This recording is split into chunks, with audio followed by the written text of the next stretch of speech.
এই দেখেন গাইস, আমরা শাক তুলতে আছি কলুই শাক, অরিজিনাল কলুই শাক।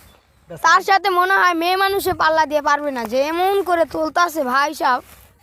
গাইস এটা হলো সায়ামগো কলুই ক্ষেত, তাই একটু বেশি করে তুলতে আসি যাতে বাসায় না বাজি করে খাইতে পারি।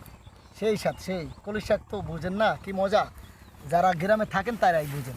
শহরের লোক তো আসল কলুই শাক পান না, তারা খান ঘাস। দেখছেন এই জায়গা এমন আগে খাইতে পারবেন আপনারা? আপনারা ঢাকা থাকেন বা যেই কোনো শহরে থাকেন, এরকম আগা আপনারা খাইতে পারবেন না। আমরা এই আগাটি খেয়ালাই আপনার করে ডোগা পাঠাই, আপনার করে ঢাসর যেটি পাঠাই এটি হলো ডোগা, আর আমরা খাই আগা। দেখছেন কি পরিমাণ শাক, খালি আগা আর আগা, খালি ধর্মু আর সিরমু, ধর্মু আর সিরমু। দেখছেন এই দেখেন, দেখছেন, দেখেন দেখেন দেখেন, তুই আর ছাড়তে পারি না। দেখেন দেখেন দেখেন, আমরা শুটিং করতে আইসা এই শাকগুলা তুললাম। দেখছেন আমরা শুটিং করতে আইসা আজকে সায়ামগো ক্ষেত থেকে এই শাক তুললাম, এবং এই কলুই ক্ষেতের ভিতরে কিন্তু আজকে ভিডিও বানাইছে অনেকগুলা, আপনারা দেখতে পাবেন ইনশাল্লাহ।